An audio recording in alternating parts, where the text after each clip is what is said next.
If you're learning a new language, there will be times when you'll struggle with the lesson, when you won't fully understand what you've learned, when you'll be in a rut, or when you just won't feel like you're making any progress.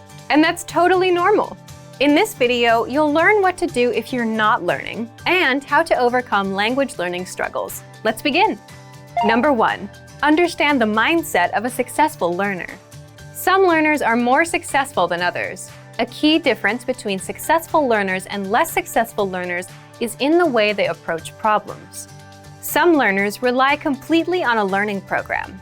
If there's a grammar rule or word they don't understand, they get frustrated and blame the program. They don't look for solutions. Successful learners approach problems a little differently.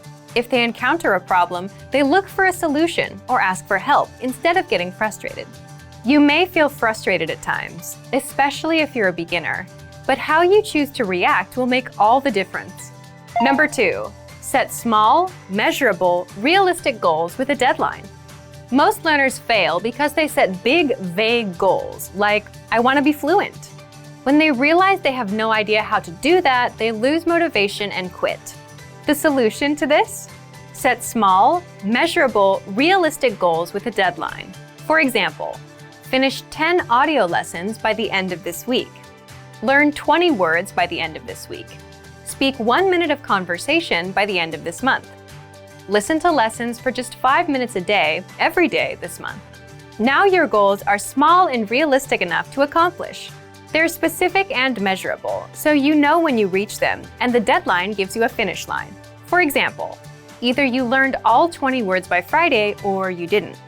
When you reach your goal, you gain a ton of confidence. This improves your chances of reaching your next goal because you've had experience reaching a goal and you understand the things you need to do to be successful. Number 3, read along with the lesson notes and lesson transcripts. Now, what if you're doing a lesson but you can't catch a word? Take advantage of the lesson notes and lesson transcripts and read along with the lesson. The lesson notes give you in-depth grammar and vocabulary explanations that are not available in the lesson. And the lesson notes give you the word-for-word transcript of everything said in the lesson. So if you want to pick up every word, read the transcript. Number 4, review, because repetition is the mother of all learning. If you're struggling with a particular word, grammar rule, or lesson, be sure to repeat and review it a few times. And then, come back a few days later and review it again. This same principle is used in our spaced repetition flashcards. The system quizzes you on words, then re-quizzes you in 3 days, then in 6 days, and so on, until the word gets embedded in your long-term memory. Some things you can do right now are: download the lesson and lesson notes, save the words to your word bank, or even write down the words or grammar rules. Then come back to review them later. Number 5, reach out to our teachers and ask questions. If you're a Premium Plus member, you can easily get in touch with your teacher and get all of your points of confusion cleared up. Or you can always leave a comment on our lessons, and our teachers will get back to you. Remember, you're not alone. If you're struggling with a lesson, you can always get in touch with us. Number 6, take a break and go do something else.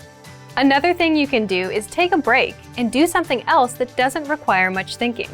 There's a reason our best ideas come while in the shower or while taking a walk. While you're on a break, your brain is more relaxed and starts making connections that you couldn't see when you were focused and stressed out. It's also why coming back to review things with a fresh mind can help you better understand the lessons you've taken. Number 7, downgrade your learning routine. If you're studying for 30 minutes a day and find yourself overwhelmed, or if you suddenly find yourself busy, the best thing to do is to reduce your study routine to something easier and more manageable. If you've been learning 30 minutes a day, drop down to 10 or 15 minutes. Even 5 minutes is good enough because language learning success comes with consistency. Quitting and coming back every 3 months won't work. This brings us to our next point. Number 8, remember, learning a language is a marathon, not a sprint. Think about it. You can't cram for 5 hours and expect to remember everything you've studied. So just like with a marathon, it's okay to go slow and at your own pace, even if you're learning for just 5 minutes a day. Similarly, if you're having trouble understanding a grammar point or a lesson, don't let it bring you down. Learning a language is a marathon, a long-term game. The little points of confusion you have now are just small obstacles, and you'll fully understand them with time. So, if you're ready to finally learn a new language the fast, fun, and easy way, sign up for your free lifetime account by clicking on the link in the description. Signing up takes less than 30 seconds, and you'll start speaking from your very first lesson. If you enjoyed these tips, hit the like button, share the video with anyone who's trying to learn a new language, and subscribe to our channel. We release new videos every week. I'll see you next time. Bye!